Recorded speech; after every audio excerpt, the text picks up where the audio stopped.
اللہ۔ اب یہاں قرآن پاک میں بہت سارے آرڈرز، بہت سارے احکامات ہمیں دیے گئے۔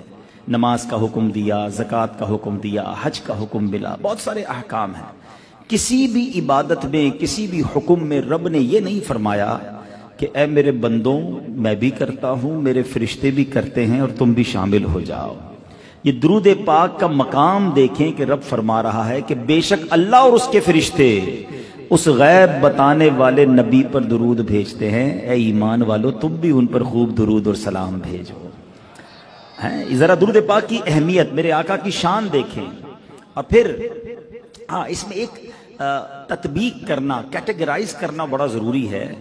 ہمارا اور فرشتوں کا درود یہ ہے کہ ہم اللہ کی بارگاہ میں دعا کرتے ہیں کہ اللہ ہمارے آقا و مولا جناب رسول اللہ صلی اللہ علیہ وسلم پر رحمت نازل فرما۔ ہمارا کام دعا کرنا ہے، اور رب کا جو درود بھیجنا ہے، اللہ نبی پاک علیہ الصلوۃ والسلام پر رحمتیں برساتا ہے، رحمتیں نازل فرماتا ہے۔ تو یہ فرق ہمیں یاد ہونا چاہیے۔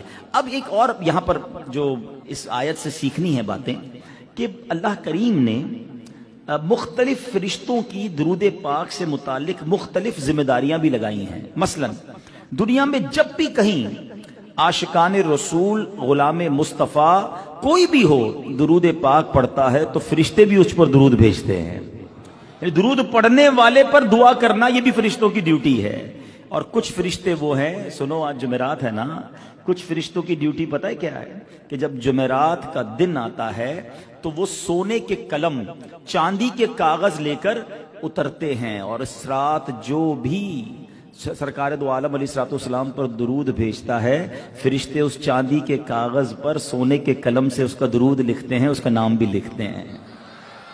صرف درود بھیجنا کام نہیں ہے، درود سے متعلق کتنے کام ہیں درود فرشتوں کی، کیا کیا ذمہ داریاں لگی ہوئی ہیں، سنتے جائیے۔ حدیث پاک کے مطابق دو فرشتے وہ ہیں جن کی رب کریم نے یہ ذمہ داری لگا رکھی ہے کہ دنیا میں جب بھی کوئی عاشق رسول جہاں بھی ہو وہ درود پاک پڑھتا ہے تو فرشتے اسے دعا دیتے ہیں، اللہ تعالیٰ تیری بخشش فرمائے۔ ہم کسی نیک آدمی سے، کسی بزرگ سے، کسی عالم دین سے ملتے ہیں، کہتے ہیں یار ان سے دعا کرا لو، بڑے نیک آدمی ہیں۔ بالکل نیک آدمی سے دعا کرانی چاہیے، مگر سوچو یار میں ادھر درود پڑھوں، معصوم فرشتے میرے مغفرت کی دعا کرنا شروع کر دیں۔ فرشتوں کی دعائیں چاہیے تو درود پاک اپنا لو، بیڑا پار ہو جانا۔ اور سنو سبحان اللہ، کچھ فرشتے وہ ہیں جن کی ذمہ داری یہ ہے کہ وہ زمین پر چلتے پھرتے رہتے ہیں، جب بھی کہیں کسی عاشق رسول کو درود پاک پڑھتا دیکھتے ہیں اس کا درود بارگاہ رسالت میں پہنچاتے ہیں۔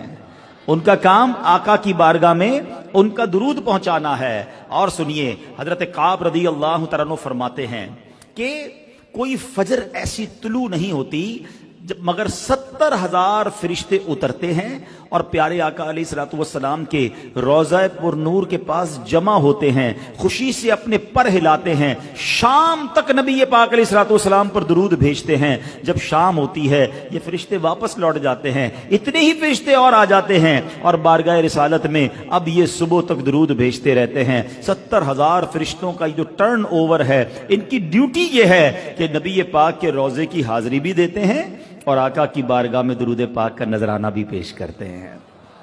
ہائے ہائے، یہ کیسی خوبصورت بارگاہ ہے کہ جہاں فرشتوں کی حاضریاں ہیں۔ سیدی اعلیٰ حضرت امام عشق و محبت کتنی پیاری خوبصورت اشعار کے ذریعے میں یہ سارا معاملہ سمجھاتے ہیں۔ آپ فرماتے ہیں 70,000 صبح ہیں، 70,000 شام، یوں بندگی زلف رخ آٹھوں پہر کی ہے۔ یہ 24 گھنٹے کی ڈیوٹیاں کیسے ہیں کہ 70,000 صبح ہیں، 70,000 شام، یوں بندگی زلف رخ آٹھوں پہر کی ہے۔ پھر آپ فرماتے ہیں جو ایک بار آئے دوبارہ نہ آئیں گے، رخصت ہی بارگاہ سے بس اس قدر کی ہے، کیونکہ لائف میں ایک ہی باری انہیں ملتی ہے، تقریباً 12 گھنٹے